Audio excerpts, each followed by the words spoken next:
Welcome to First Watch Rewatch, The Wire. This is my first watch.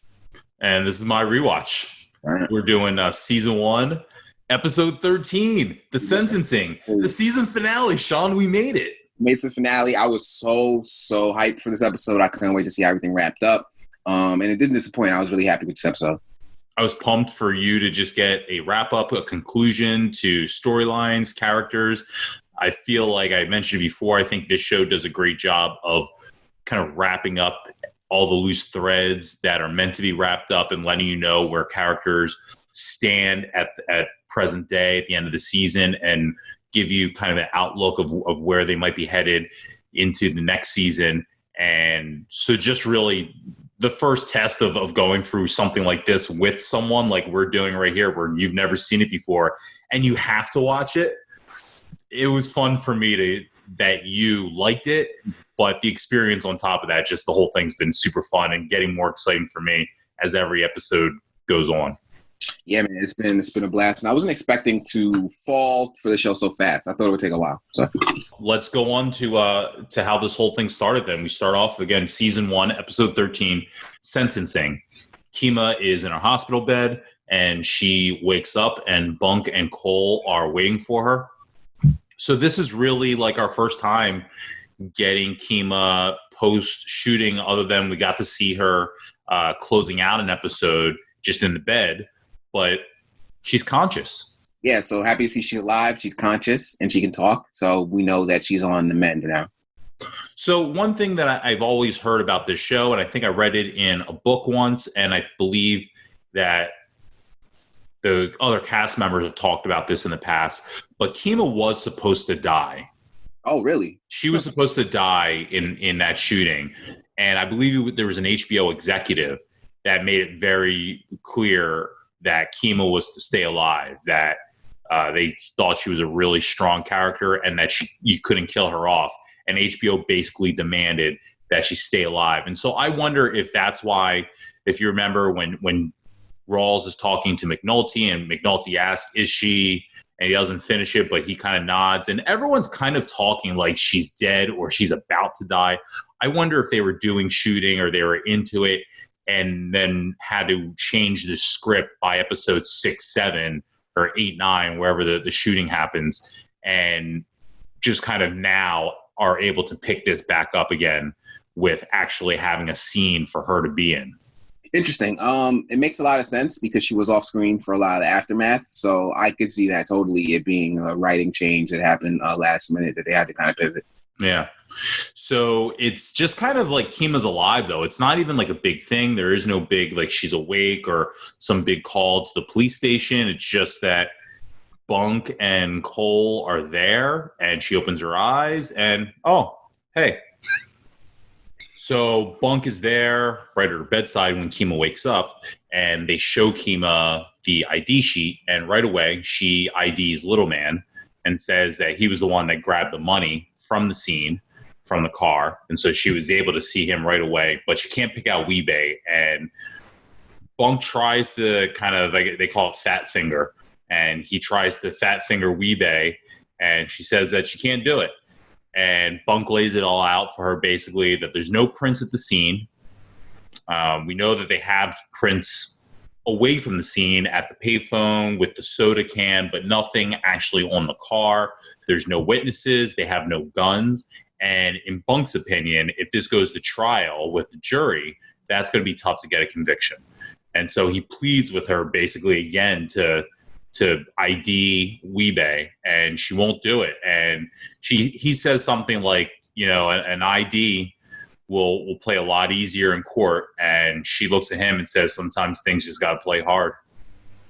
Yeah, I respect that a lot. And obviously I've respected Kima's characters from the beginning. So she definitely holds, I guess, you know, moral high ground, I guess. And she, even though, you know, she's probably as certain as Bunk is that Weebay's involved, but she doesn't want to do it the wrong way. So, and I just wanted to ask / make a comment about the fat finger thing.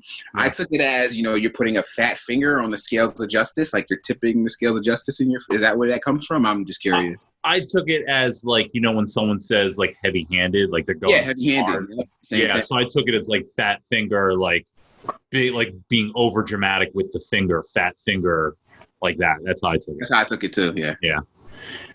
We get our quote, which is all in the game, and just quoted as a traditional West Baltimore saying. And I love that and I was surprised. I'm glad you brought that up, because when I saw it, I'm like, West Baltimore, they've never attributed a quote to a place instead of a person. And when we hear it, it makes sense why they did it that way. Mm-hmm. Carver and Herc, almost said Curver again. Carver and Herc are doing some cleanup for the Barksdale crew, kind of the scraps of the last bits of raids that they did. And Herc is killing himself. Mm-hmm. And Herc's right, making sure that Carver calls him sir. Mm-hmm. So counting all his stripes before they've hatched. Like, yeah, Herc definitely thinks that he's in at this point, and is making sure that everyone knows. And he even said that he was going to make Carver kiss the stripes because he was gloating over how high his ranking was. Yeah, he did say that to Daniels. Yeah. We also got to see Ronnie Moe. We heard about Ronnie Moe the very first episode. That's who took over. That's who took over in the towers for D'Angelo, and who D'Angelo took over in the pit. I forgot about the information. So they swapped spots, basically. Yeah. Interesting. That's what they say. Ronnie Moe's uptown, or Ronnie Moe ain't here anymore, or all that. So Daniel says they need something new to keep the detail going, or else they're going to get shut down. And they need a new location to get a wire on Avon. So they're really trying to reshuffle the deck to see what can they do to give credence to keeping this detail running. Right now, they're under heavy pressure. Burrell has pretty much told them that they're finished now that this case has pretty much been prosecuted, or has been, at least the police work has been done. The wires and all that have led to the arrest of Avon from last episode. There's not much left that the brass wants to allow Daniels to keep going for, because they know his next target are the senators and other important people in Annapolis and the city of Baltimore. Yeah, they've gotten most of the drugs, so now the money's left, and that's what they don't want them to follow. Yeah. And so they're talking about taking the case federal if they can't do anything more with this, if Burrell shuts them down. And of course, they're talking about doing it without telling Burrell, so going right to the FBI. A real McNulty move right there. And I wanted to bring him up because I feel like he is the brainchild of this idea. He knows about his little friendship with his buddy in the feds, and he's want to exploit that, basically. And Daniels and everyone else is just kind of, I mean, they know how far McNulty will go, so they trust that he does have that connection. He did it with the judge, but I don't think. I think McNulty should have been a little more thoughtful in this approach. Yeah, but I get the impression now that after everything that's happened with Kima, the kind of, I guess, the nerve of their bosses to back off now, or to tell them to back off when they made such a big, grandiose speech with the dope on the table. But behind the scenes, Daniels and all these guys are aware of how little Rawls and Burrell are trying to help this case out. And so I think in their minds, they're kind of on board with McNulty here. Yeah, they're definitely on board with him, for sure. This is the time that Rhonda gets a phone call that something's up with D'Angelo. It's a public attorney that is calling her, and there's no Levy. So she says, we got to go get him in New York. We have to go find D'Angelo. Yeah. And, so it's pretty clear indication that D'Angelo is no longer cooperating with the Barksdale crew. The fact that he's not using Levy. So that was a big red flag for McNulty, and he was ready to go to New York. And the last thing that we saw with D'Angelo really was him being pulled away from Stringer and Levy after being told about the murder of Wallace. And so he really was putting blame on Stringer at that point and told him flat out. Oh, no, where's Wallace, String? Where's Wallace, String? Where's Wallace? Huh? Where's Wallace? Where's the boy, Wallace? Where's Wallace?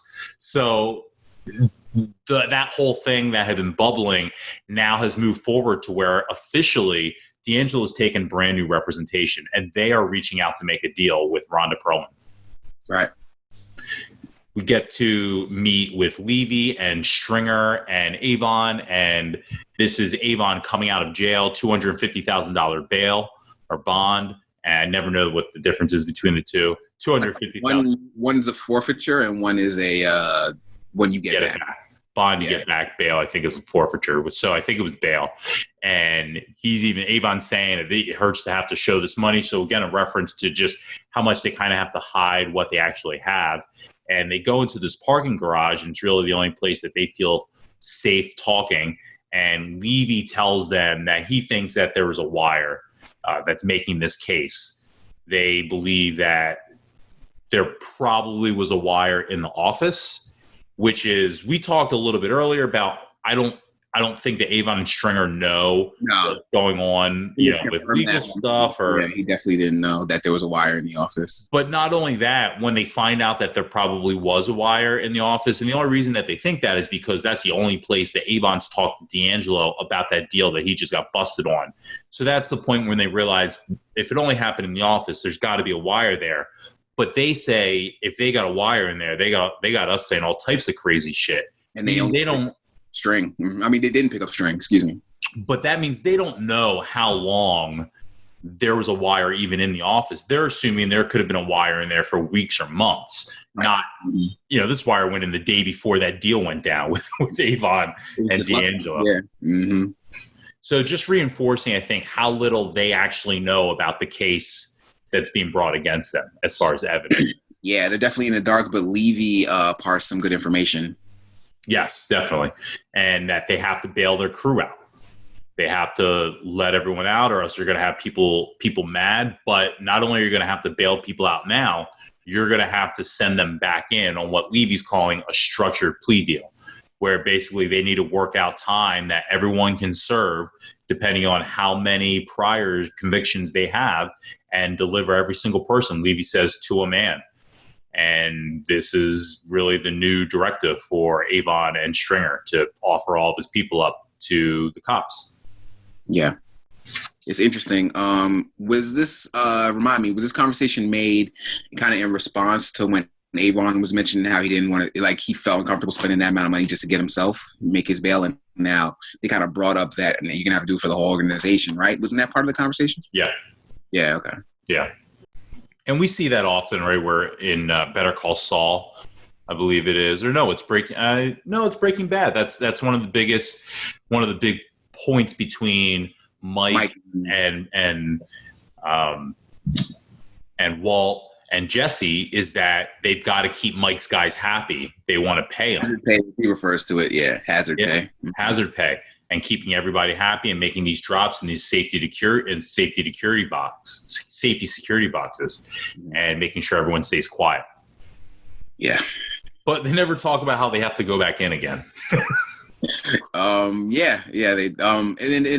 they have to, because they've all got legit charges, right? It's not kind of like the situation in Breaking Bad, just to use your example. They all got charges, and they were all convicted. They were all in federal prisons, right? Whereas most of these people, I think, are in jail or lockup. They're waiting to be arraigned or convicted or whatever. So different scenarios, but it's interesting how, like you said, they don't mention, hey, you guys are probably you're gonna have to plead guilty to your charge, whatever it is. So. Mm-hmm. This is very temporary. Mm-hmm. Bunk and McNulty are talking about the Kima case, and McNulty still has not been to see Kima. Rhonda is still mad at McNulty about the stunt. Throws the tape recorder at him.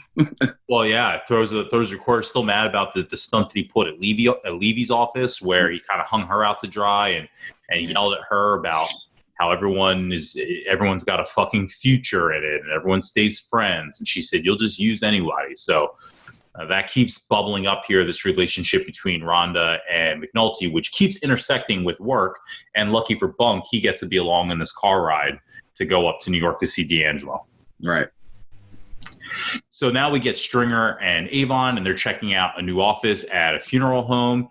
And Avon says that this is going to work out fine. They just need to put a little safe in there. It's Avon said it's so still, or it's too still. And they're still paranoid. They're whispering now. It's a little difficult to understand what's going on necessarily, because one, it's something that they already kind of own. I believe they already own a funeral parlor. It's mentioned in the assets. But two, they're just kind of going in there. There's never been any interaction, and they're worried about a wire. Yeah, you could tell Avon's definitely paranoid with good reason. Yeah, and we see Brianna Avon's sister is with them. And That's mom, right? yeah, that's D'Angelo's mom. And she even says, you guys are nervous? You haven't even been up there yet. And Stringer says, or Avon says, we're not talking indoors anymore. Yeah, we're always outdoors, everything. And they're basically now trying to reinforce to Avon that he's going to be okay through this bid that he's going to inevitably have to do. There's no way out of it looks like. And they're telling Avon that the sister, that Brianna, is going to be more involved, and she's going to handle the money, and Stringer's going to handle the product. Yeah, that was very exciting for me, hearing just this new power structure. So Stringer is the man in the streets with the product. He always kind of was, like we said, he was the king, or queen. Or the hand of the queen. Excuse me, queen, yeah. The hand of the king. If we're using Game of Thrones analogies, and now he's the acting protector of the realm. So. And Avon is, again, we've talked about the way that these guys talk about the other. They're talking about the fiends, talk about the drug addicts, and how they, want them passing out. And Avon says, "I want these fiends dropping like flies." Right, and he has to establish. I mean, in his mind, he has to reestablish himself not only because they got knocked by the police, but also because the weight they've been putting out for the last couple of months has been weaker and weaker. So they've been holding back. So now, not only does he need to show everybody that, hey, we're still here, but it's like, hey, we got the best product. So. Yeah, he's definitely worried about his reputation staying strong, not only through what they've been through with the product being weak and the battle with Omar, but now with him being out the game for a while, what will people say? Yeah. D'Angelo is, I guess before we go to D'Angelo, they mentioned to Brianna, Stringer and Avon do, they mentioned to Brianna that they're worried about D'Angelo, what's up with D'Angelo, and she tells them, don't you worry, but also tells Avon you're going to make it right, that you're going to make it up to him. Yeah, and then kind of they really hit home what I was asking you last week, is if it was a setup or just a mistake on Avon's part. And it's clear that Avon knows he messed up, and she's not letting him forget that. So. Yeah. D'Angelo, on the other side, though, at the exact same time, is giving everyone up, giving up the whole crew, everything. Can I just say the biggest takeaway from the scene for me, or maybe surprise, was that he didn't really kill the girl in the apartments, and that was just so incongruent with his character for me. For him to kill an innocent woman because I got some creep in me, I didn't believe it. But hey, he was on trial for murder for that other guy in the elevator. Different scenario. That was an anger, passion thing. It wasn't a hit. So everything all makes sense now. And D'Angelo is who I thought he was. You know what I mean? But it was such a good revelation that he didn't end up killing that girl, that it was Vive, and it makes so much sense. So I love that part of the story. So we'll get to that at the end, because I want to talk about that more. Yeah. But essentially, what's happening in this scene is that D'Angelo is giving everyone up. He's giving them all the drug trafficking information, but they want the murders. And they lay out, Orlando, the security guard from the Gantt case, Wallace, and D'Angelo says they're covering up. And they play D'Angelo the tape from Poot that they got on the wire, saying that Wallace was all fucked up from the stick-up kid, which I don't know if you remember, I believe was the illegal wiretap that they ran, which they didn't have permission. That's when Poot was talking on phone sex that whole time, and Carver and Herc were laughing, and they said, "No, you know what? I think this was the one Prez. I thought this was one Prez caught where he didn't write it down, or was that Wallace was coming home? Am I getting confused?"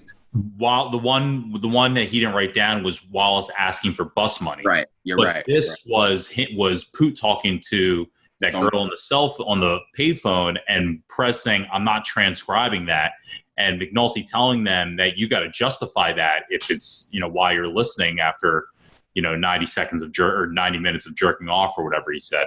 Okay, so yes, I didn't realize that was that same one. I thought it was the Prez call that he didn't mark as pertinent. So good catch for me to remember.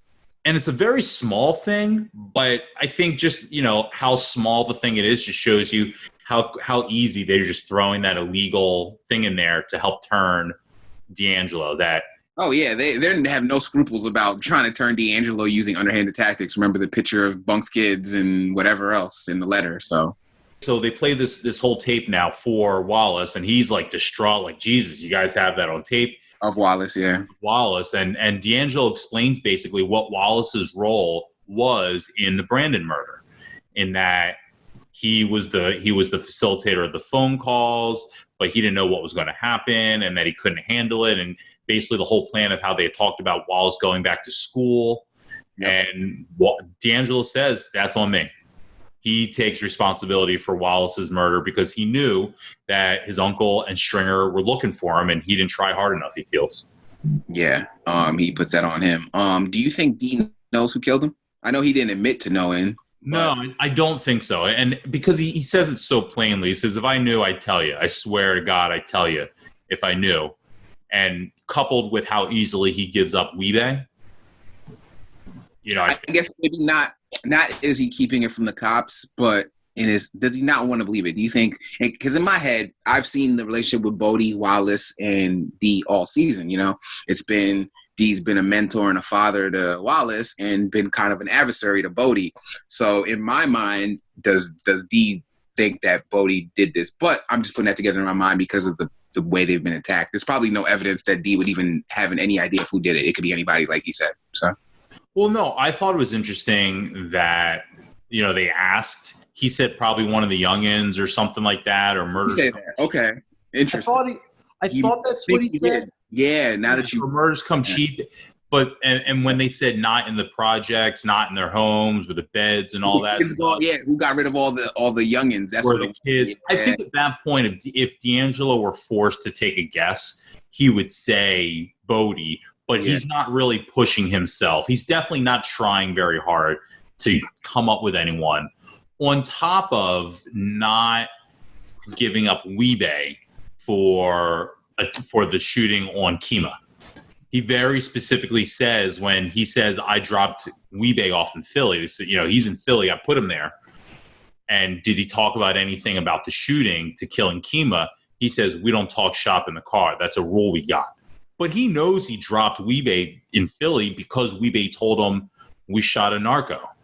So he knows, like, Wee-Bey confessed to him, but he's not giving that information up to the cops either. Right. Yeah. And there's nothing they could have to prove it anyway. As far as he knows, D knows. So. But I thought that was also a nice callback for him to be able to say, we don't talk shop. Episode 1. Yeah, I love that too. Mm-hmm. We have rules. So this is where we get to the final murder. They want to know about the tap. Now, at this point, are you like, here we go? So the hardest thing for me during the whole show was when talking about D'Angelo, and obviously I didn't like him as much in this season, and you even you made that very clear. You weren't feeling D. And I guess the main thing is just because I thought he was kind of weak in this season, and I think knowing already what I know about his murder, I think that knowing he wasn't involved at all in that, but you were holding on to it so much that I couldn't say, oh, it's all bullshit, because it almost seems like such a small part for me of, oh, that story that he tells them, that's all bullshit. But for you, it was a strong part of why things didn't match up with what D'Angelo was saying, what D'Angelo was doing. Yeah. You were having a real conflict of, and I was just dismissing it as, D'Angelo's just a punk. He's not about this life. And you're just like, right. Yeah, but he's got that creep to him. Right. That was the most fooled, man. He had me fooled. He's really just not. He's just not built for this, and that's why he relates to Wallace so much.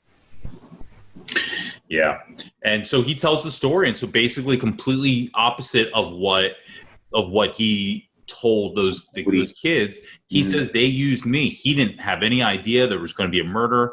He was sent to this girlfriend's house with some cocaine to drop off in anticipation for Avon showing up later. The girl came to the door. She liked to tease him, kind of like a little boy toy thing. And when she went to the refrigerator to put the cocaine on ice, D'Angelo was gone. D'Angelo never went into the apartment. He never saw what happened. He just knows that Wee-Bey told him that he tapped on the window and she turned on the light. couldn't see. And it played out exactly as we pretty much saw in the fuck scene. The fuck scene. Thank you for bringing that up, because that was the one thing that was bothering me all season 2, and this cleared it up. They were doing the investigation, the fridge, the bullet, Bunk, everything. The way Dee told the story, he didn't mention the fridge being open, if I remember correctly. He just mentioned her turning on a light to come see, and now she couldn't see anything. So it was like those details didn't match. Just let it brush by, whatever. But now it all just adds up. Such brilliant writing. Dee's story didn't match up with Bunk and McNulty's investigation and the thing you saw in the fridge, and it's because Dee was lying. So. Mm-hmm. Yeah, I mean, just masterfully done. Yeah. And the public defender looks mortified. Yo, she looks so more. She's like, what did I sign up for? I thought you were just selling drugs, buddy. What is this case? Yeah. And he basically goes back to that, I can't breathe. I can't fucking breathe metaphor. He's used this before to where, he says he can't breathe. He mentioned this with Chardine. And it's basically what we've all been saying, or what I've been saying and hinting at before, and what you've now come to the conclusion of, that he's not built for this. And he says, his grandfather was Butch Stanford, and he was born in this game. His entire family are gangsters. And he said, you just deal with this shit until you can't breathe anymore. And he wants a deal basically to disappear. He wants to be able to go and, like he says again, I want to live like normal folk and breathe like normal folk. Yeah. In this scene, I wasn't even thinking about that he has a kid and a baby mother that he's about to abandon. It didn't register to me. But later on, it does register when his mother kind of confronts him. Yes. So Daniels gets the call about D'Angelo, and I mentioned to you they're playing jazz. Jazz is back in the background. Daniels tells his wife that they're breaking the case wide open. He's super happy about it, and he tells her that they're thinking about running this case through the feds, and he's going to say fuck Burrell. And Daniels kind of loves this case. He's kind of romanticizing about where this case could take them. Even as from a couple of characters, we see Rhonda do this later too. Like this very case. Next scene.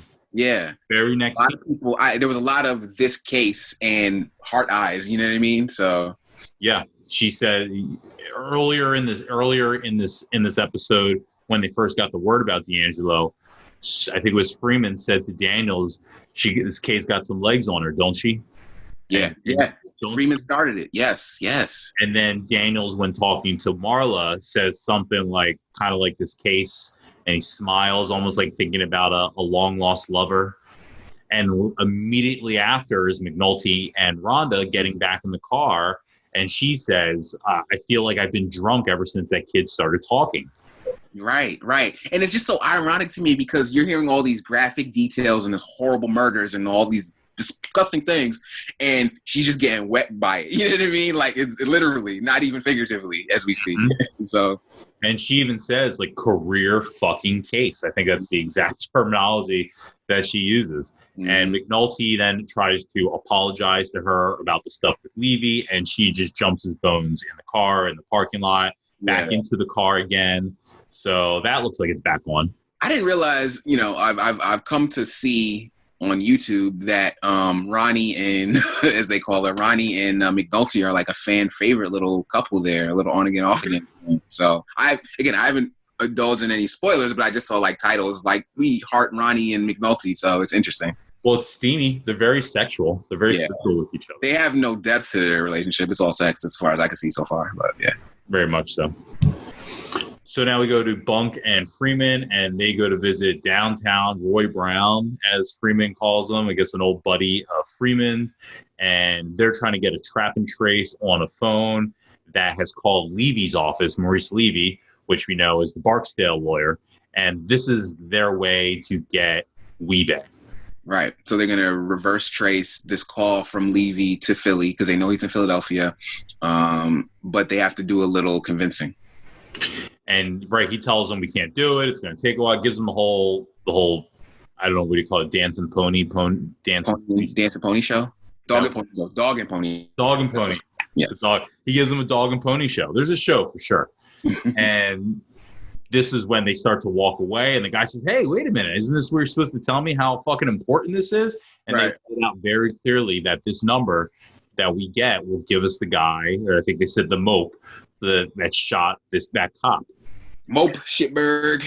I learned two derogatory words. And yo, mope. Yeah, and yo. Yes, mope shitberg yos. Yep. And the cop looks like this is my career goal. Like, this is it. Everything will come to this to be able to have a part in catching this guy. Yeah, and you can see that it's almost the same heart eyes that everyone gets from the case. He gets from the possibility of catching Kima shooter. So yes.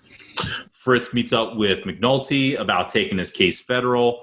And Fritz, that's his name? Okay.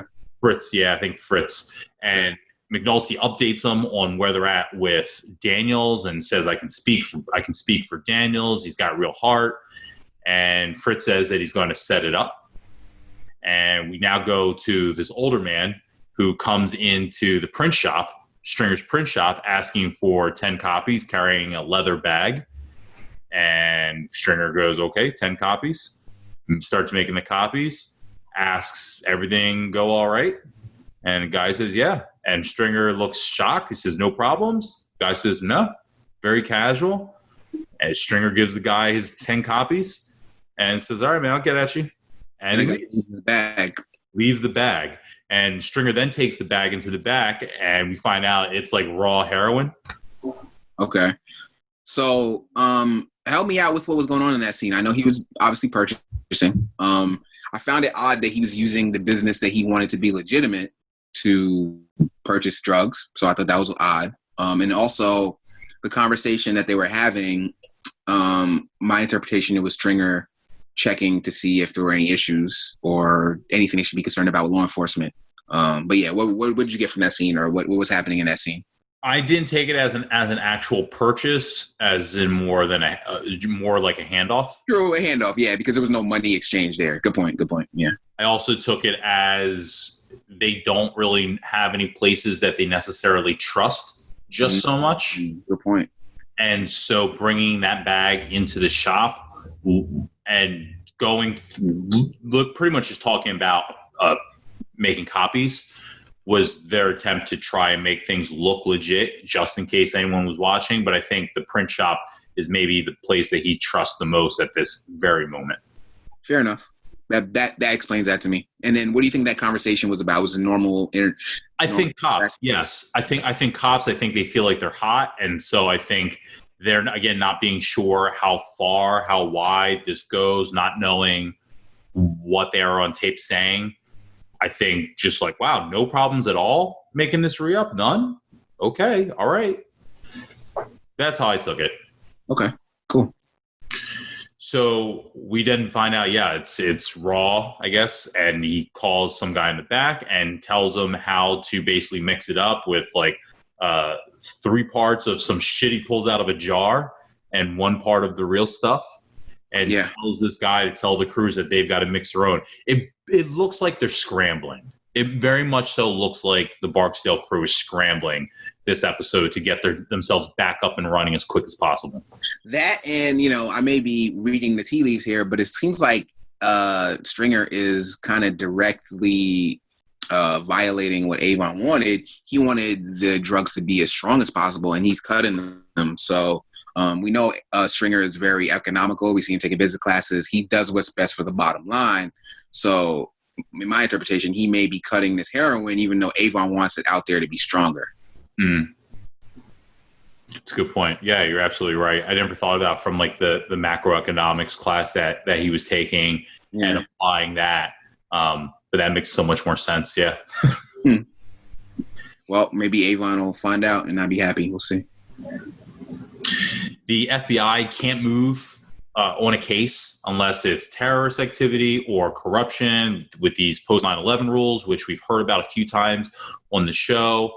And that's a great job of them establishing that framework. It's like the feds don't care unless it's bin Laden or something on that level. So, and when they say corruption, that gets the detailed thinking. Well, what kind of corruption?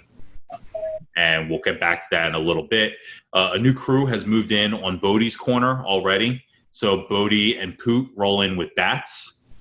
Are you surprised there's no guns involved in the situation? Is it because it's a younger crew, or like, yeah, why?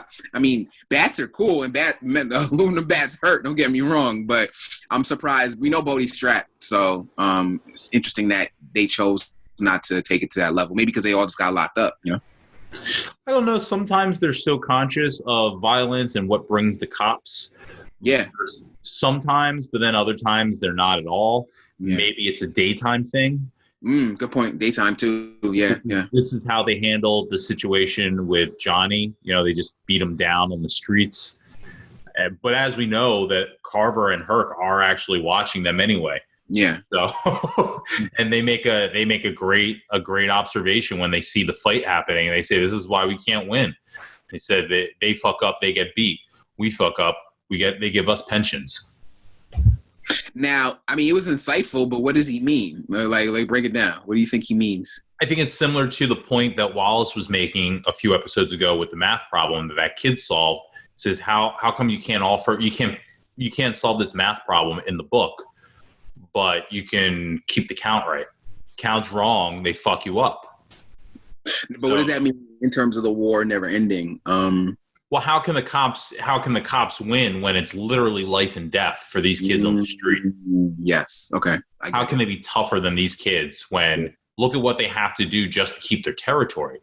Look at all the cops that have fucked up on the wire just this season, and look at how we find out with Presbeluski, you know, everything that he's done prior to this season starting, and then what we saw him do this season with that kid. The grand jury comes back and acquits him. Yeah. Which is coming up soon too, right? Yeah, it's coming up, yeah. Mm-hmm. So McNulty now finally visits Kima in the hospital. And Cheryl is there, and Kima just wants to know what's up with the case, and McNulty's kind of stuttering through, and we find out Kima doesn't really know anything at all about what's going on with by the case, I mean the Barksdale case, not her shooting. She's quite bored with the details of her shooting. But she wants to know all about the Barksdale crew, but doesn't know that like everyone's in the wind. They've already made the big arrest, and the wire. Daniels has been keeping it really happy and giving her only the good news, as she puts. So the wire is dead, and Cheryl just can't even stand to hear police news. She storms out. Kima tells McNulty that Cheryl wants her to quit. She's thinking about it. McNulty tells her that, again, more of what he had talked about last episode with Daniels, that this wasn't worth it, that none of this was worth it. And we finally get to hear, it's rare that you get to, you know, it's almost like they were eulogizing Kima for the last few episodes. And you always have those situations where they say, I just wish she could have spoke for herself about this. This is a rare situation where they've been eulogizing her, and now she actually does get to speak for herself. McNulty's been going around so sad and crying to everyone about how this wasn't worth it. And he says he feels so guilty because it's always a black cop that has to go undercover for stuff like this. And if he could have just done it over again.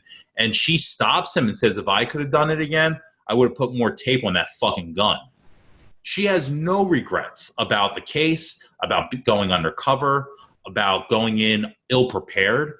And it's similar to what we heard from Rawls when McNulty was starting to lose it a bit, in that there's no lesson to be learned here. She took two for the company. Shit went bad. Yeah. You know, this is the job. We don't make excuses for it. We don't put blame. We go out and get the guys that did it, and we keep moving forward. I thought that was really powerful for McNulty. It was one of the most emotional scenes I've seen from him, where he's almost brought to tears. I think he does almost break a couple, where he's talking about how either Sindor or whoever doing undercover Vice, and he just, you know, it's guilty for him because he's the guy who started this whole detail with his mouth. So, you know, I think McNulty would love to be undercover and love to do shit like that. You know, I think he wouldn't mind it. And he feels bad that it's always the black people out there on the front lines in danger.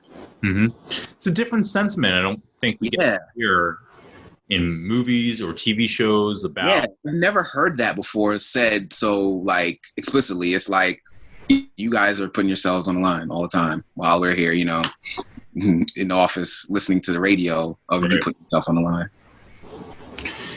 Kima asks McNulty. It's funny her response when McNulty's kind of crying over her, and she says, "Since I got you here, acting like my bitch and shit." And she asked McNulty to go find Bubs. Yes. To finish helping him with the money that he had asked for to get clean, stay clean, get a place, get a mattress. And so McNulty finds Bubs and updates Bubs on Kima and says that she told me you were doing good. And it's clear right away that he's not doing well anymore. He's got the fresh wounds on his, hands. He doesn't look as healthy as he did the last time McNulty and him were together. Yeah, and he gives Bubs the money, McNulty does. But Bubs looks at it for a minute and just takes a few of the bills and says, "This is good enough for what I got going on right now," and tries to give it back to McNulty. And McNulty says, "Are you sure?" And he ends up taking the whole stack and turns, and before he completely walks away, he tells McNulty, "Don't tell her." Yeah, he doesn't want her to know. Mm-hmm. And I wouldn't want her to know either, right? Yeah, I mean, it's real shame, and yeah. It's also like the irony of timing, right? Because if that undercover op was the next night, right? Or if, Bub saw her the night before, he might have been in a completely different situation, but... Right, he would have already had his place. Mm-hmm. Herc, we find out, gets jumped for sergeant. He didn't make it. Yeah. It could have had something to do with the 4 counts of police brutality on his record. Yes. But Carver made the list. And we find out later that Carver may have had a leg up. Yeah.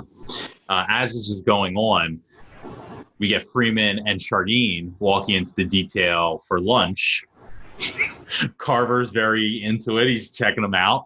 And Freeman shuts the door on them. But now it looks like this is just a leisurely thing.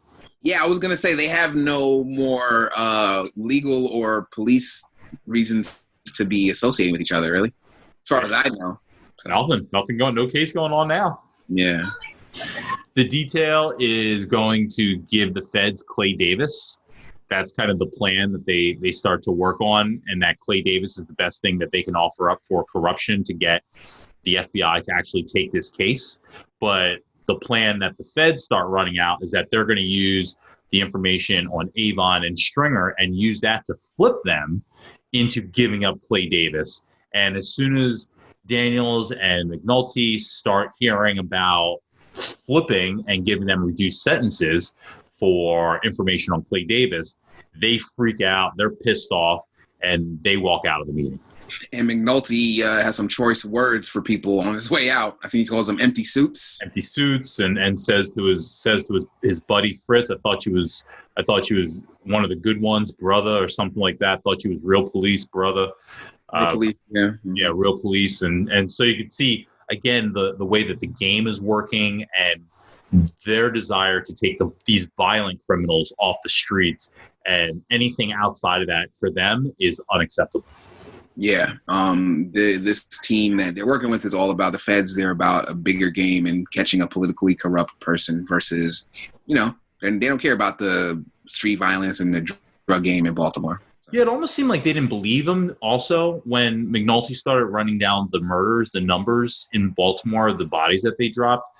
That one of the FBI guys says that kind of hyperbole doesn't serve anyone here.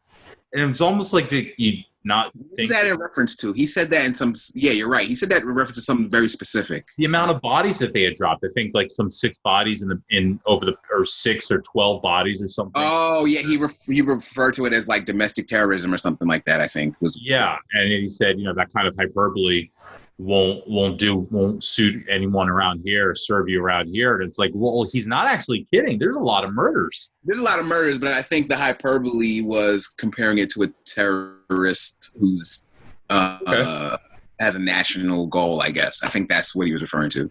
All right. Brianna meets D'Angelo in this jail, and he asks right away, "How did you find me?" And she says, "Ain't nobody gonna keep a mother from her son." And this is now her coming in to undo everything that we've seen leading up to this point in this episode. Yeah, D'Angelo, Yeah, it's rough. But it's hard for me to disagree with any of the points that the mom makes in logic, you know? Well, I guess it's a matter of what do they want. So there's a lot of wants in the scene and between all these different characters with D'Angelo. We already know what D'Angelo wants. D'Angelo wants out. He doesn't even necessarily want his kid or his baby mama, which his mom calls out when he finally tells her they're offering to give me a second chance, and she says, "What you going to give him? What you going to give them? And how you gonna start over without your family, without your baby?" But she basically owns up for Avon in that he knows he messed up, he knows it's his fault, but then poses the question or poses the situation: what if he steps up and takes the weight for all the drugs in the trunk? Then you got to step up and you got to run the crew. You've got to run the Barksdale organization. And D'Angelo admits that he can't do that. It's not in him. He doesn't want to do it. And basically tricks him into believing, and this is why I say it's in a matter of wants. She guilts him into believing that he has to take the rap for these drugs, or else everything that she has goes away. Everything that their family has goes away. I think scraps is what she says that they would be living off of, living in the terrace, if not for the drug money that they've prospered off of. So it's a matter of want and the world that his mom is accustomed to living into and what she will not go back to for her son's freedom. What's the trick part? What part is a trick?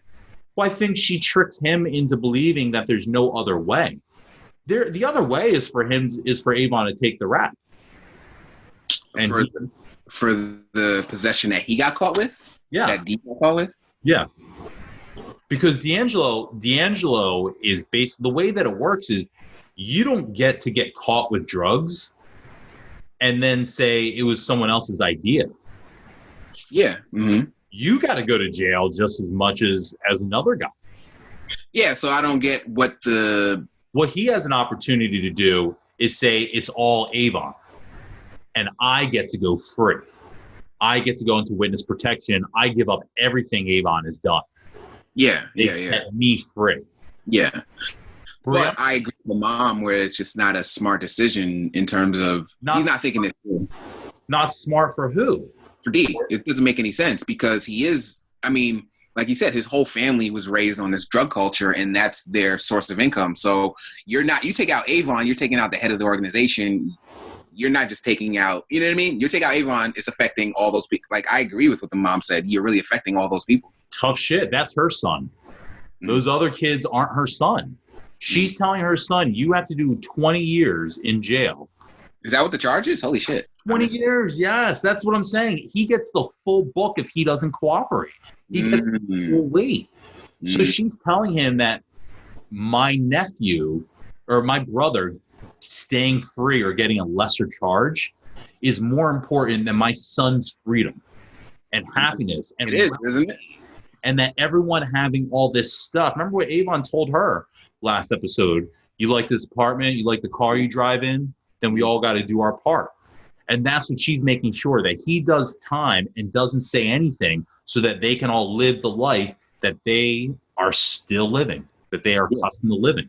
She doesn't want to have to get a job. She doesn't want to have to figure out another life for herself. Mm-hmm. And when you listen to what D'Angelo described to McNulty and to Rhonda in the interrogation room a few scenes earlier, this is a cycle. His grandfather was in this. Yeah, which is my point. I think the mom is just completely right. Like, D'Angelo can't get out. He's already in. That's my point. And trying to get out is like, it's a half-assed plan because what about your kid? You're going to, I mean, yeah, you can abandon your family, but that's her point. It's like, what's life without any family? You're just going to be by yourself. So, that's why I just think it's not a trick as much as she's showing him the consequences of what he's about to do. It's a harsh reality, but the reality is harsh reality is a good way to put it. Yeah. There are no good outcomes to whichever. I would think that as a mother, she would rather the rest of her life be poor and know that her son is not in jail versus he's in jail for the rest of his life. I don't know, man. I'm on her side because yeah, he's in jail for 20 years and they're not poor. But the alternative is they have nothing. Like they're on the bottom rung of Baltimore. You see how quickly that crew moved into the terrace to take over. Like, you know, I just think that's not. I just think that's not D'Angelo's problem, and it's not. Yeah, it's not. Not up to his. It's not up to him to donate his freedom to keep the family that way.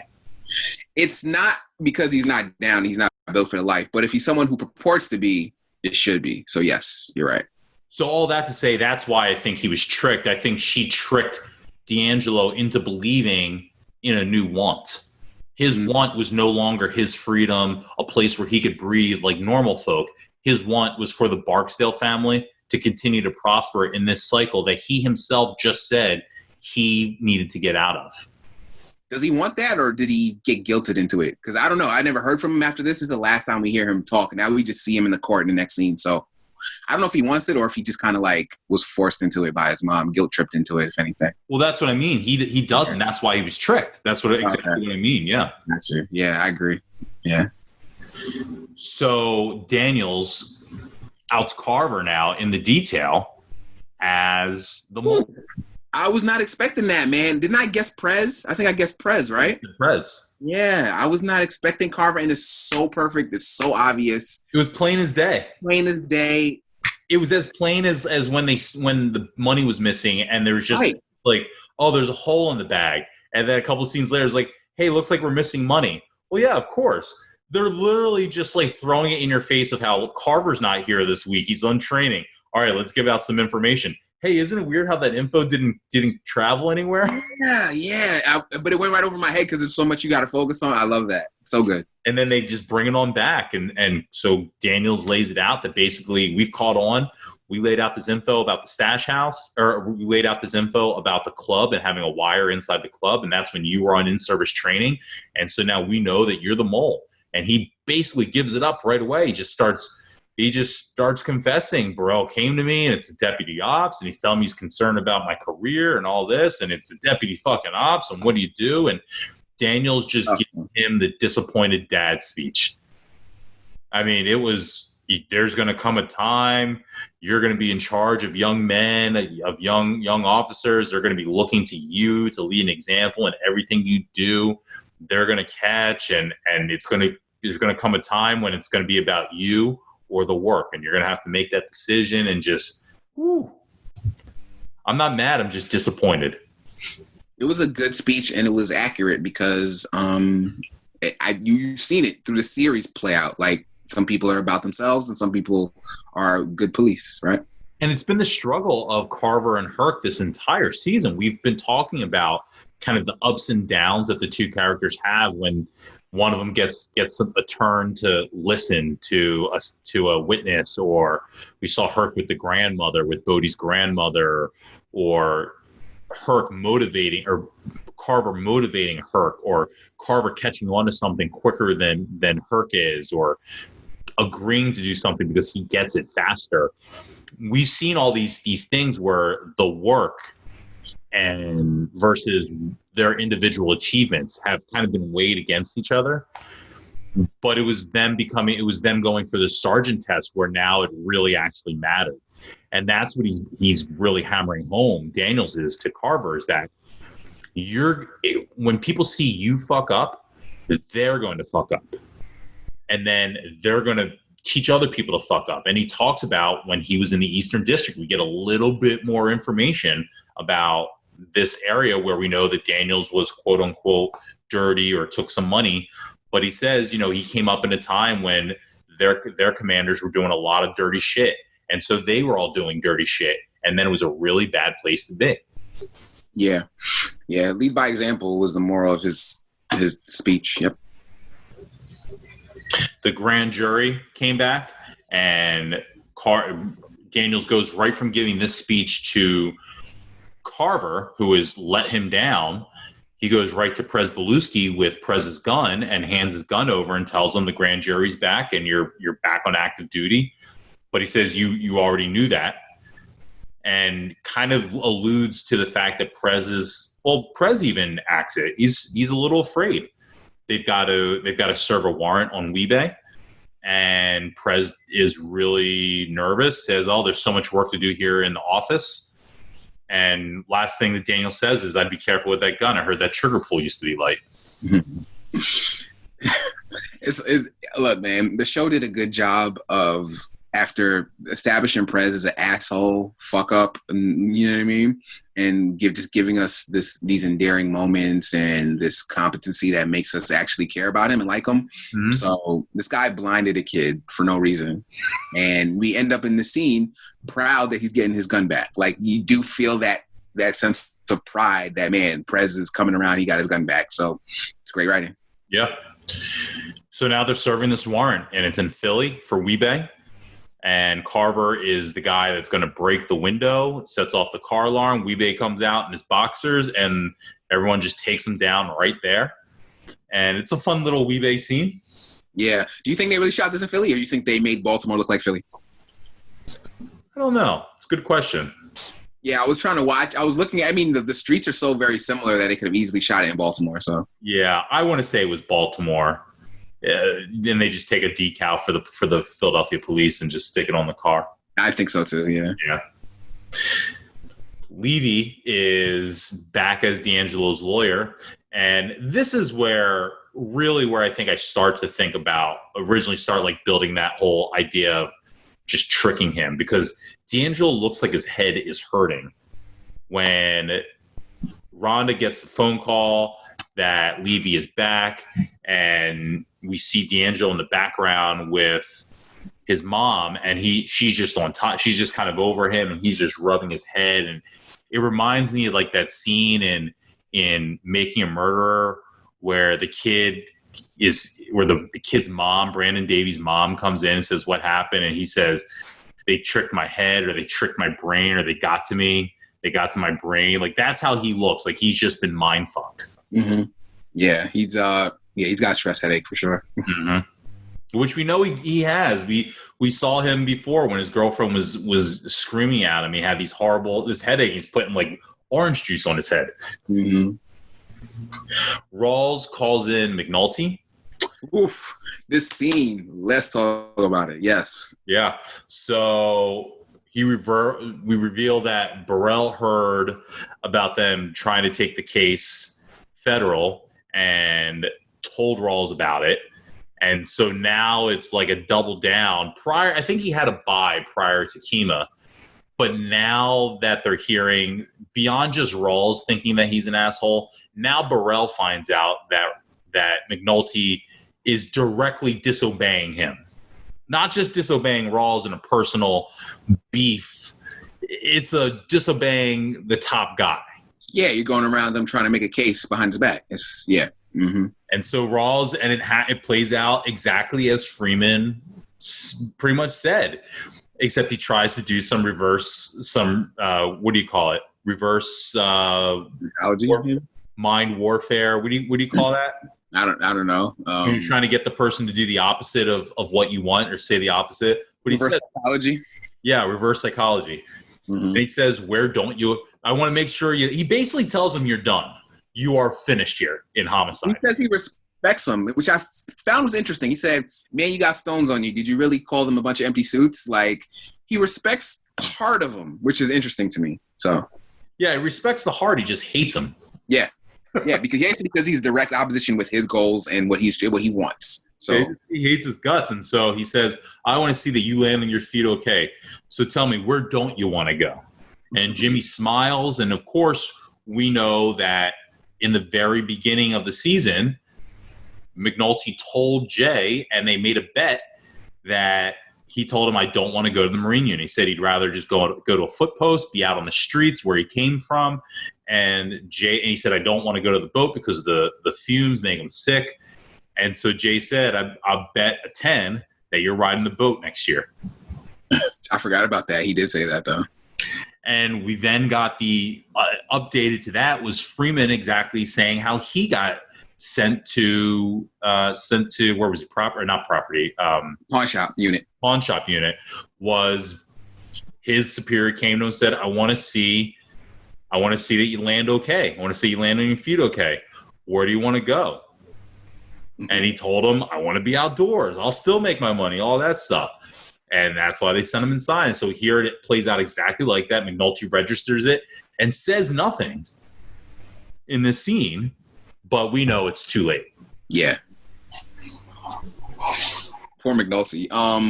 And then for me, that was kind of the wrap up of Rawls and McNulty's relationship, at least for the season, right? It came full circle where Rawls got rid of him once this detail was over. And it's almost the end of a documentary or whatever, or biopic rather, where it's like this person went on to. It was kind of that feel where McNulty got reassigned, and then we see some other people who get reassigned too.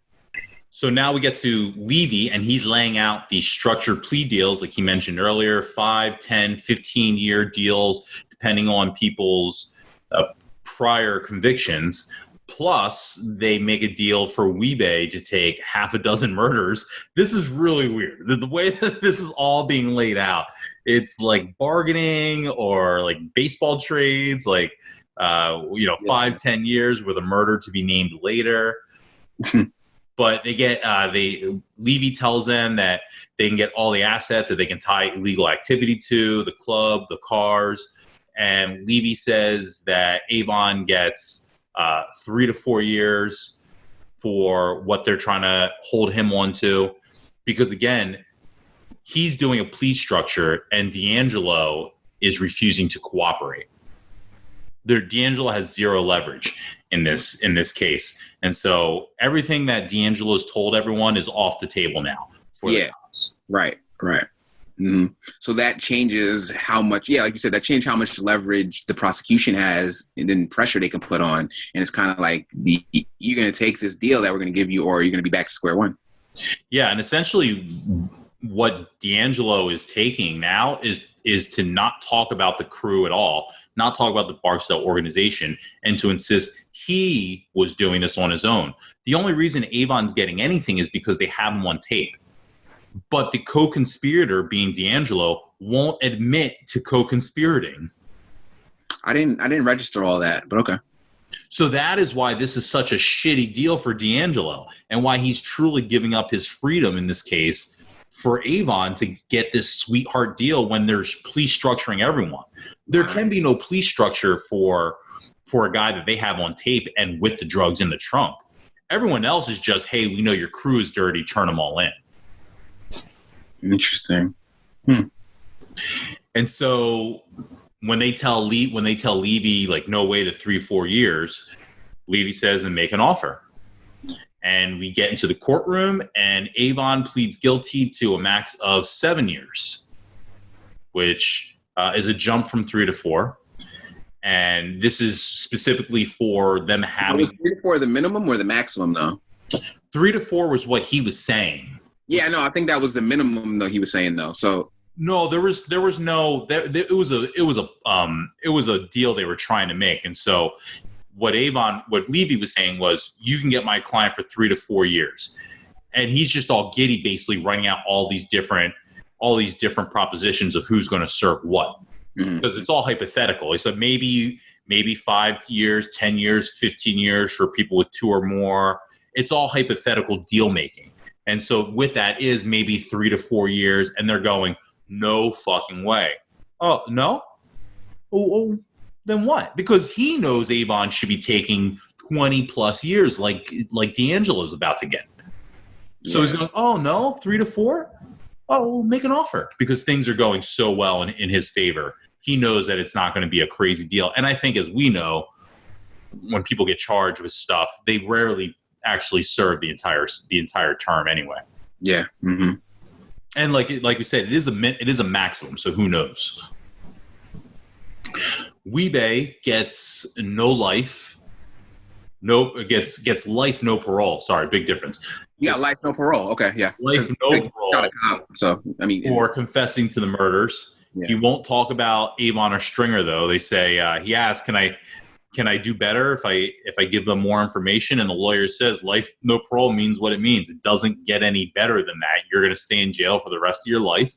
But tells them anything that they find afterwards, they can charge later, which means that he could end up getting death penalty. So he might as well give it all up now. He might as well give it all up now. So he just starts giving up all the murders, confirms again about Little Man, and tells him where to find the body. But also takes the Deidre Kessing, the William Gant murder. Does take the Deidre Kessing murder because we know he did that. But takes it even though D'Angelo now has given that confession up. Wee-Bey now takes it, but takes the William Gant witness murder. Yeah, and takes it off of Bird's rap sheet now. Right, and they are just like, huh? And they're asking him, and he's just like, eh. They're like, you did Gant? And he goes, and he's just eating a pork sandwich. Yeah, and I think the very next scene is where Bunk kind of tells this to McNulty, gives him an update on everything that's going on, right?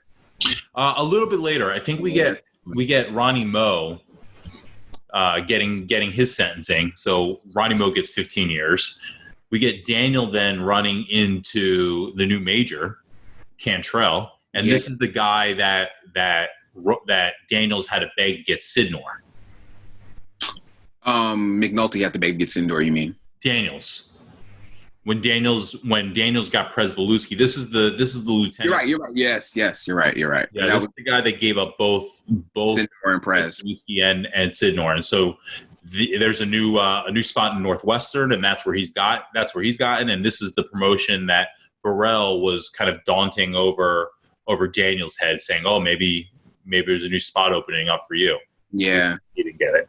Right. Herc is now teaching the new cops in the district about policing and how thinking is what makes cases, big hairy ball cases. It's the complete opposite of what Herc was bragging about in the first couple episodes about fucking people up the Western District way. Now he's kind of talking about being like what the detail was. Right. You can tell that experience changed him. Yes. Yeah. It's and really, again, it's what Sidnor talked about in the last episode before he checked out, being the best case that he's ever worked on. This case and Daniels, we talk about the love affair that Rhonda and Daniels both have with this case. Everyone, like you said, heart emojis in their eyes. Yeah, they felt, and there's a strong difference from when it started, and nobody wanted anything to do with this detail. Now they almost don't want it to end. It's like they're getting sentimental about it, right? And they're all telling everyone about it, like a trip to Europe that you post on Facebook. Yep. Back where it all began, right? We're still in the courtroom outside in the hall, and everyone's still getting their years. And this is where McNulty just looks exhausted, and Stringer catches him on the bench and just leans over and gives him a little nicely done. Yeah, and it's another.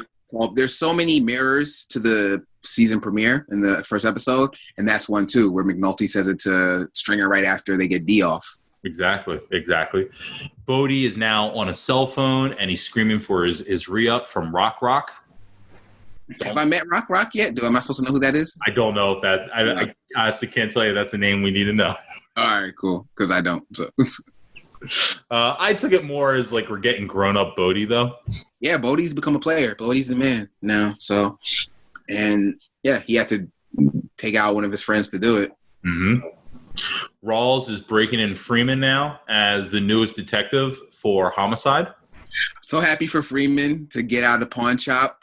I'm a little nervous for him being under Rawls. We know Rawls is vindictive, but maybe Freeman's learned his lesson not to cross the boss anymore. So.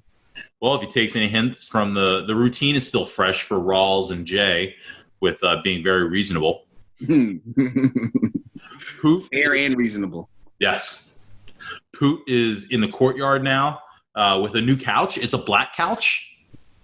He's now eating KFC nuggets instead of McNuggets, and he's breaking in the new team. Another callback to when D'Angelo first got to the pit. Yep.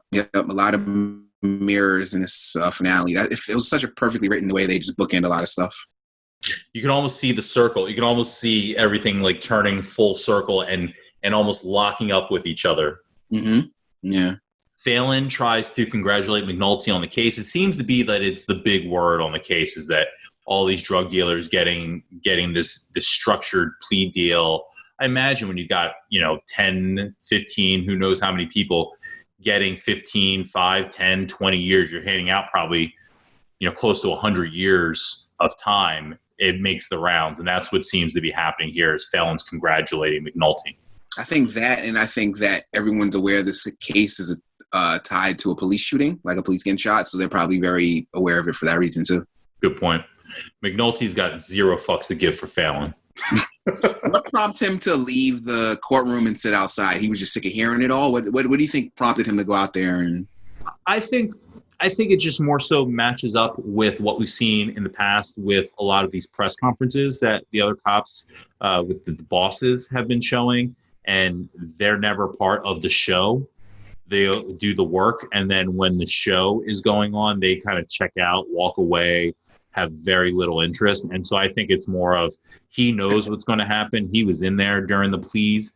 He knows what years are getting. To sit and watch it at this point is almost redundant for him. Is he upset that Avon isn't getting a harsher sentence? Is that part of it? I think he's very unsatisfied, yeah. D'Angelo, then we get to D'Angelo's his sentencing, and they save that for last, don't they? If I'm not mistaken, that's very significant. Other than in the scripting of it, just they're showing that he's getting the most time, as you alluded to. Yeah, he's going to take all the weight as the leading conspirator, and he's got 2 prior convictions. He's unwilling to cooperate at this point, and so everything that he's done he's done as far as giving up information, he's taken all that away. Levy has said no deal, and he gets 20 years. And that's about it for D'Angelo walking off. And Bunk tells McNulty about Weebay. And I love this line. He says the motherfucker's just taking murders just to take them. And that is what he's doing. What he's doing, yeah. Mm-hmm. And it's hilarious too, but it makes sense. He's doing that it's the opposite. Weebay is everything they want D'Angelo to be.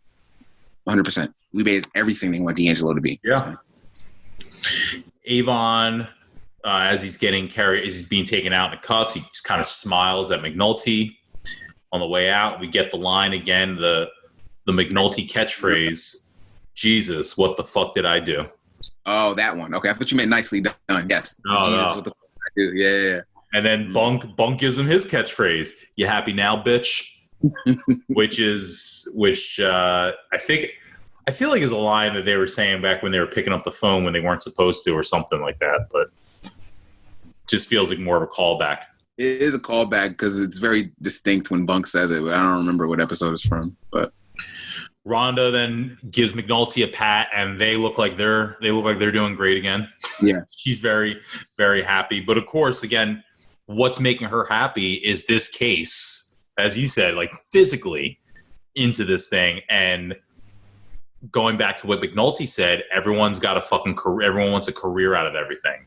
Right. That's what she's happy about, that her name is attached to this case. Mm-hmm. Then we get a nice little wrap-up montage, and this is where we get to find out about everyone and everything, and where everyone's finishing off and where they might be starting off for season 2. So I typed this as fast as I could as this was all happening. But okay. We got Bubs and Johnny still in their scheming ways. Yep. Santangelo has now been booted out of homicide, and he's on a foot post. Yeah, and that's just punishment for not spying on McNulty enough. What's the deal with that? Yeah, he's just out of favor with Rawls, and so no longer get to be protected or get to get the safety confines of being in homicide. He was no good at it anyway, to be honest. Presumably that spot that's Freeman's spot now that he took from him. Oh, that'd be good. Carver is becoming a sergeant. Yes. And he gets the swearing in, and that we get the eye to eye with him and Burrell. Very much makes you believe that Burrell gave him the sergeant spot, considering pulled some strings behind the scene to get him there, whatever it is. But yeah, in my interpretation, you tell me if I'm wrong, he lost Daniels. That relationship is wrong. Not only did he see that, he tested Carver out to see if he was a reliable mole for him. He was. So now he's not only rewarding him, but I feel like he's grooming Carver to be his next guy, his next black guy that I could have underneath me and I can manipulate to my will. That's how I took it. Okay. I like that. I think it's also, I think the thing that I pulled the most out of this Carver being the mole thing was that Herc might have done much better than Carver on the test. Oh yeah. Definitely. Carver jumped Herc. So that's saying something. Yeah, I think for me, I think Carver dropped down a few notches throughout the season from where just because of his lack of morality kind of thing. Yeah, I think where everyone got better, or at least stayed true to their character. I thought, and that's what Herc did. Herc stayed true. He didn't get worse or better. But I thought Carver dropped a little bit, showing signs of promise at times, and then I thought just took the ultimate low road. And you don't undercut Daniels. You don't undercut this case. Now, seeing as we're so attached to the characters and Daniels per se, right? We're on the outside looking in, so I'm giving Carver a little bit of benefit of the doubt, right? It started. He was between him and Herc. He was the one who seemed to be more proactive, following Kima, following her instructions, trying to be a good cop. When a thing happened with Prez, he was the first one to say to Prez, "What the fuck is wrong with you?" Right? He doesn't have any brutality charges on his rap sheet the way Herc does. I just feel like Carver is. What's the word? He's somebody who wants to get ahead, and not in the sense of he's a political manipulator per se, because I don't think he has that skill set yet. He may develop it in later seasons, but I think, like he said, the deputy ops came to him, told him what to do. Shit, man, this is deputy ops. What am I supposed to do? He feels like he doesn't feel like he did anything wrong per se. He feels like he doesn't have a choice, and I think the same thing goes for all of his decision making, except for when they stole the money. So that's what I was going to ask you. Did that change your impression of him at all when he stole the money with Herc? No, because that would have been even. He's a guy. I feel like this specifically, just because I thought the show developed very much of an us versus the machine inside the police department, and the us being the detail, and really the viewer versus the machine of Burrell and Rawls and the commissioner that was the asshole in the hospital when Kima first got shot. Just all those guys who don't do police work, aren't out there risking their lives on the case, aren't doing the hard work, aren't on the rooftops like Carver and Herc are. Quite frankly, I thought Herc and Carver are almost like grandfathered into this us side because they are the grunt men. They're not the minds of the operation like Freeman and McNulty are. They're not even the muscle like Kima kind of is. They're the dimwits of the group. And I thought the only thing that, as a viewer, the only thing that makes me feel good about them is they're a part of the team. I can trust them because they're a part of the team. They wouldn't go against the team the way Santangelo was going against the team, the way Polk and Mahone, being drunks, weren't supportive of the team. Yeah. These guys weren't that. They were just morally ambiguous. Yeah. This was a conscious decision to screw the detail on something really important and smart. Yeah. That's true. Yeah. So I feel like it's almost like it's the straw for me as a viewer. It's the straw of you don't tell them McNulty and Daniels and Freeman's business. Look how hard they work to get that done. We see the paperwork that goes into affidavits and all that. And so for me, I just felt like he crossed the line over into their side. Yeah, that's fair. Yeah, I mean, I was never a big fan of Carver, and especially how they kind of like were harassing Bodie. That was my Herc and Carver character moments that I didn't like him from. But like you said, this put them a little lower than they already were. So, Carver specifically. Yeah. When you watch the show 95 times, you can go through seasons and just pay attention to one character. Yeah, that's true. So sometimes it's like, okay, I'm only paying attention to Herc for these next 10 episodes. Which Herc just showed up on Billions, side note. So cool. Oh, okay. Dude, he's in a lot of stuff, man. He's in Power. He's in Entourage. Herc, oh shit. Herc is he's the mafioso. Yeah, the brother. Whatchamacallit's brother? Turtle's brother. I forgot. Yeah. Proctor's brother. And Proctor. Man, I just realized that's Herc. Damn. But he's also the guy out of jail in Entourage with Turtle and Vinny that gets out of jail when they're doing the Aquaman stuff. I didn't watch Entourage that much. I only seen like a couple episodes. Oh, that might have to be one on the rewatch list then. My wife would love that. That's the only reason why I've seen some, because she watched it all the time, and I seen. Oh, that's awesome. Great. I love Entourage. Yeah, Entourage is a hit. I hate Ballers, and I know Entourage is better, or it's like Ballers is a fake Entourage, so maybe I like it. Yeah, it's the original. Yeah. So Prez is now boxing up the Barksdale case. Kima is recovering in the hospital. It looks very lonely. Bunk and Freeman are coming to see Jimmy off in the Marine unit. It is happening. Jimmy is going on a boat. Oh man, I think you saw me pop when this happened. Like, I knew it. I was saying it. I was like, don't tell me, but I've been saying it all season. I'm like, they're gonna put him in that Marine unit. I just use context clues because everyone hates season 2, and also because, like he said in episode 1, he doesn't want to go to the boat. So I just like, oh man, this guy's gonna end up on there. There's no way they would write that information in if it wasn't going somewhere. So I popped huge when I saw the harbor and everything. Yeah, staying true to what they wrote.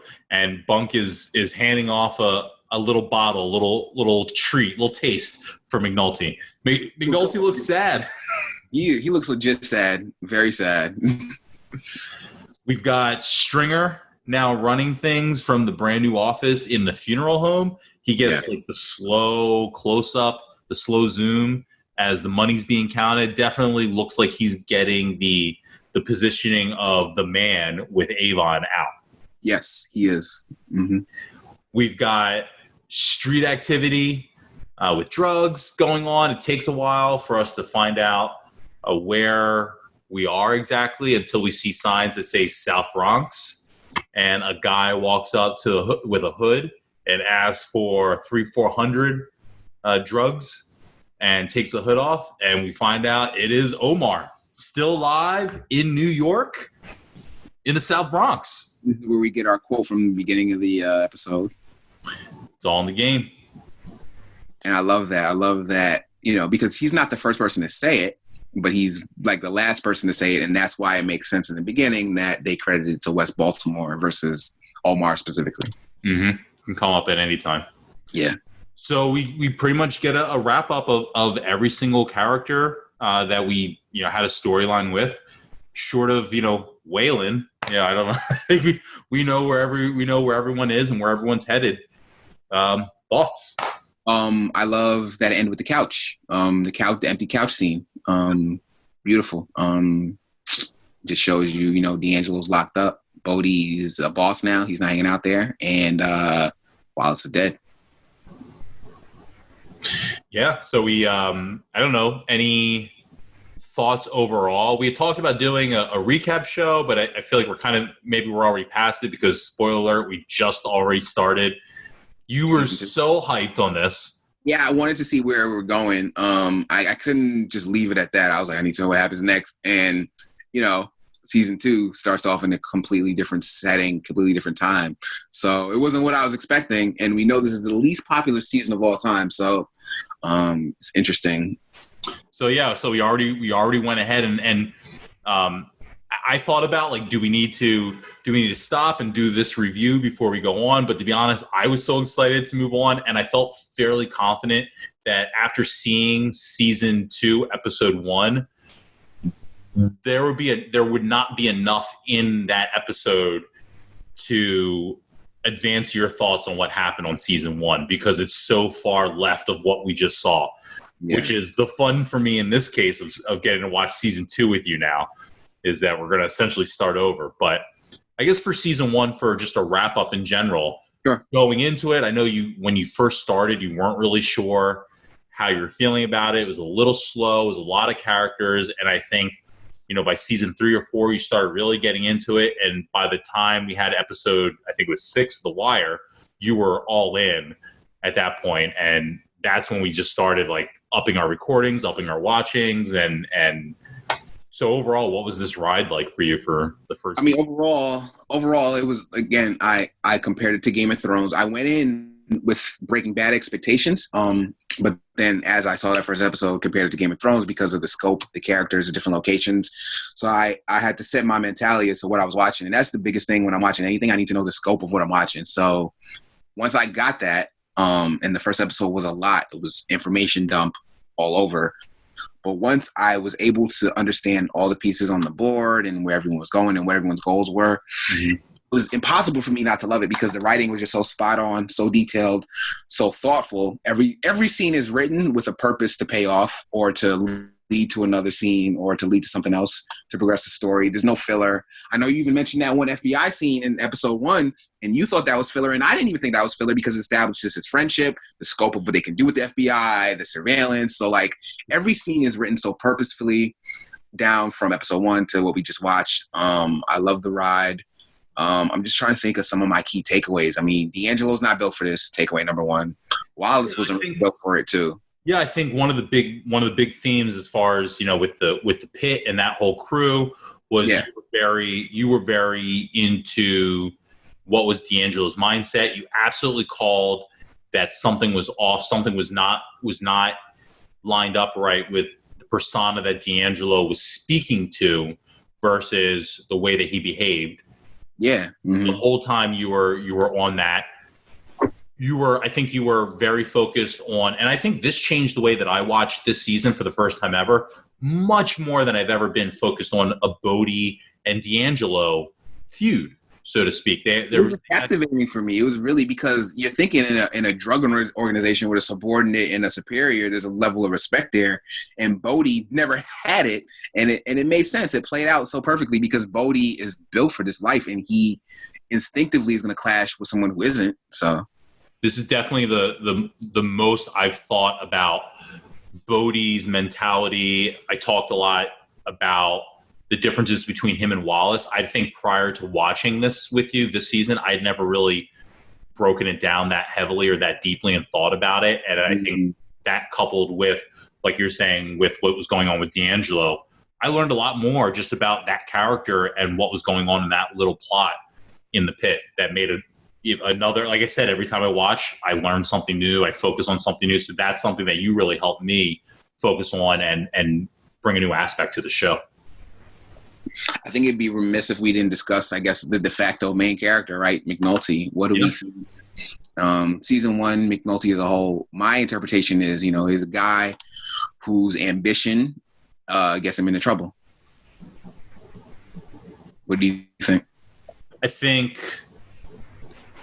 think he was a guy that didn't realize how powerful one voice could be with the right backing. And so I think he was a guy that was going around talking a lot of shit. And I think a lot of people knew McNulty. And I think part of his issue was going around saying this to this person, saying this to this person. And then people started acting. And he was so accustomed to nobody acting. It took him it took till Kima got shot to realize that everyone is moving based off of what he was pushing. And it's what Daniels was talking about, right? Even though it's not exactly, but it's like people are following your lead. So McNulty's going around running his mouth thinking there's no consequences, but he's setting wheels in motion that he didn't even realize. Yeah, and I think, he cops to it at the end and saying that this was all about him. But I think also just shows when you don't expect action. I think he ended up being more surprised than anyone that they got Avon.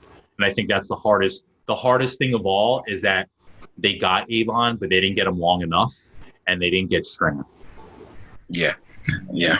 So I think really just the progression of McNulty realizing how powerful his words are, I thought was an interesting character development. He got less reckless as the show continued. Very true. Yeah. All right, so I know we've been doing this whole who won all season, but I think it would be cool. We've been doing it all season, so I want to talk about who won the season. But before that, what's your favorite scene from season 1? Oh, the fuck scene is probably That's your favorite.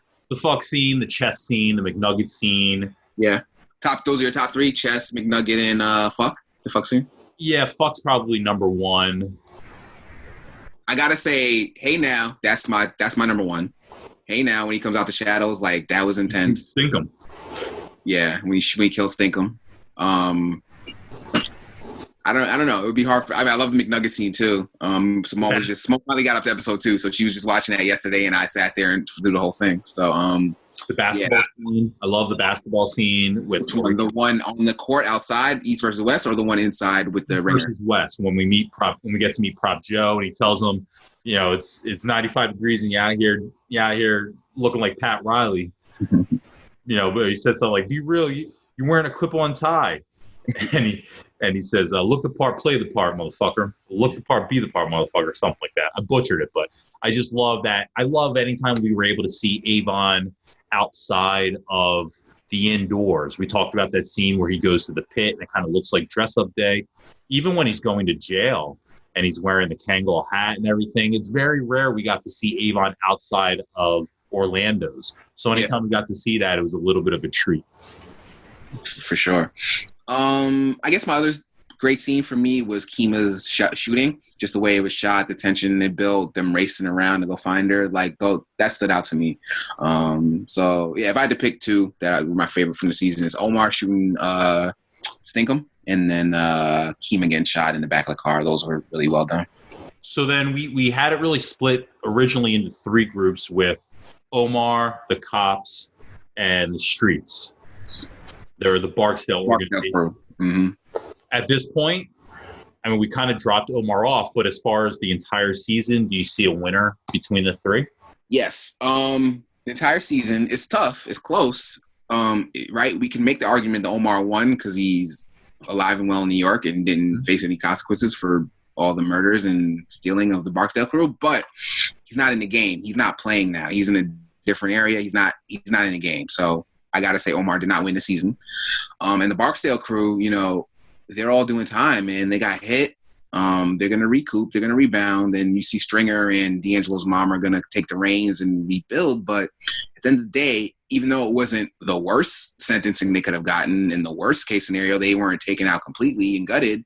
They still lost. Law enforcement arrested them. So I got to give it to the cops. I got to give it to McNulty and the detail. They won the season.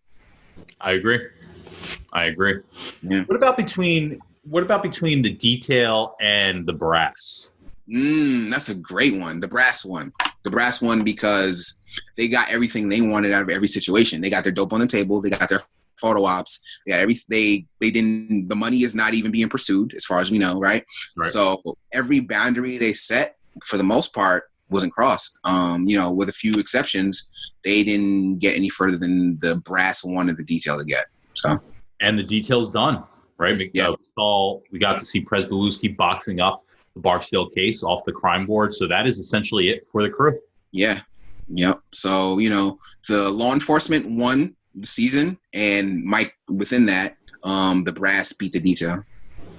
There was one thing I think that you were looking for that never happened in the show, and that was for a letter.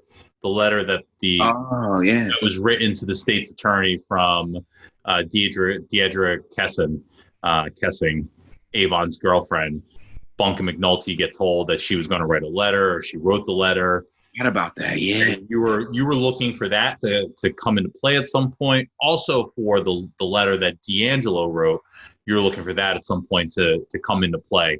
I know there's no evidence in that letter. It's just a circumstantial letter. But right. The thing, Deidre Kesson, I completely forgot about that. I was thinking a lot about that. So, and then I guess the only other question is, are you going to get the tattoo of, what is it, Ain't No Pussy Free?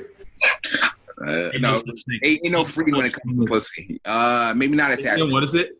Ain't no free when it comes to pussy, is if I remember correctly. Maybe not a tattoo, but maybe it'll be a Facebook status or something. So, yo, if we had AIM still, or AIM, that would be a perfect AIM. That would be a bomb AIM. I'm sure there's people out there still using AIMs, just so you know. It feels stupid to do predictions at this point for season 2. Yeah. There's one where we've already watched an episode. You're confused as fuck. You're gonna go back and rewatch season 2, episode 1, Ebb Tide. But also because this season did such a great job of wrapping up everything and kind of showing you where everyone is. Yeah. It almost felt like Watchmen in that way. Better than Watchmen in that way, because you could have ended the series with that season and been satisfied, honestly. Yeah, if this was just a one-season miniseries or a 13-episode miniseries, you'd feel like you got a full story. 100%. Freeman, favorite character? Yeah, Freeman's still my favorite character, even though he hasn't done much lately, but just the thing with him and Chardine is hilarious to me. So he still maintains that. But Kima also, because, man, she's got heart. Like, I like Kima a lot. So Kima and Freeman, throughout the whole season, they've been my two favorites. And I guess I just want to know then for the next season, what have you heard? You've watched the first episode. All I know is it's bad and everyone hates it. Now, I will say, please don't, I'm not even going to look at the screen when I say this because I don't want your face to give anything away. I know Stringer Bell gets killed. I don't know if it's this season. And I also know that Stringer Bell gets killed by someone who is undeserving of such an honor, I think. So that's all I know. I don't know if it's this season. I don't know if it happens now. So I'm just saying I know that. So, all right, you can put your face back to normal now.